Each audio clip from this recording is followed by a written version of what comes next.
David Mulligan was serving 17 years when messages were uncovered between him and Remi Merriman. Over the course of a number of weeks, Merriman offered wholesale amounts of cocaine and heroin to Mulligan, who was running his own separate drugs line from his prison cell using illegal mobile phones.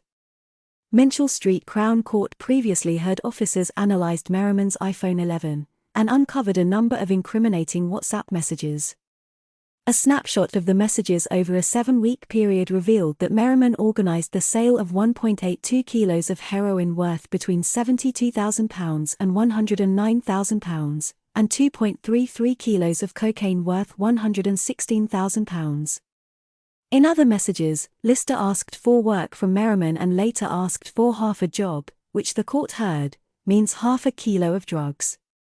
In messages between Merriman and Mulligan, it was made clear that Merriman had paid $34,000 for a kilo of cocaine and between $13,000 and $14,000 for a kilo of heroin, prosecutor Helena Williams said. Mulligan later offered a cheaper figure of £12,000 for heroin, the messages showed. A judge later said Merriman was working as a commercial broker. Ms. Williams said Benjamin Grimes was a customer who ordered large amounts of both cocaine and heroin over messages on a regular basis and paid large payments. When he was later arrested in connection with the conspiracy, officers found 10 cannabis plants at his house. Andrew Brereton was said to be an associate of Mulligan and Nathan Powell, who was jailed for 9 years and 8 months in May for peddling cocaine. Brereton was found to be involved in the supply of drugs and collection of cash. Also involved in the trafficking of Class A drugs was Jordan Carr, who used his mum's house to organize the drugs. Jeanette Carr was aware of what her son was doing, messages later showed. Between February 11 and March 19, Merriman was also in contact with an inmate in HMP Manchester and went on to supply him with steroids during visits. Remi Merriman was the leader of the conspiracy in this case, and his lifestyle suggests that he profited substantially, Ms. Williams said. He was unemployed and was not on state benefits, but in his house was expensive decor, clothing, for Rolex watches, high-caliber bikes and £1,300 in cash.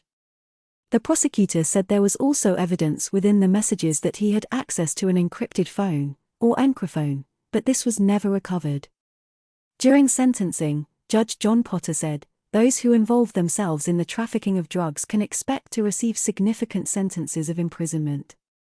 They will do so because those of you, including most of you, that involved yourself in this will have caused very serious harm in our community. Harm likely caused to those who eventually take drugs, those who go out and commit unlawful acts in order to obtain drugs.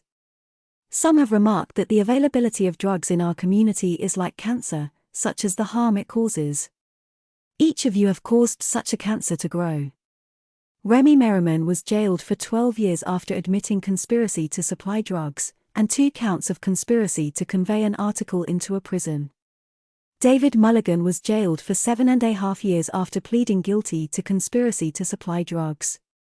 Lewis Carr was jailed for 6 years and 8 months after admitting conspiracy to supply drugs. Andrew Brereton admitted conspiracy to supply drugs and was jailed for 5 years and 7 months. Matthew Lister admitted conspiracy to supply drugs and possession of drugs. He was jailed for 5 years and 7 months. Benjamin Grimes admitted conspiracy to supply drugs and producing a controlled drug of Class B and was jailed for 4.5 years. David Cottrell admitted assisting an offender and possession of a bladed article and was jailed for 5 years and 3 months. Jordan Carr admitted being concerned about the supply of drugs and was sentenced to 2 years, suspended for 2 years, ordered to complete 200 hours of unpaid work and 15 days of rehabilitation activity requirements. Jeanette Carr admitted permitting premises to be used in the supply of drugs and was handed a 2-year community order, 100 hours of unpaid work and 15 days of rehabilitation activity requirements. Merriman and Mulligan were also made the subject of serious crime prevention orders.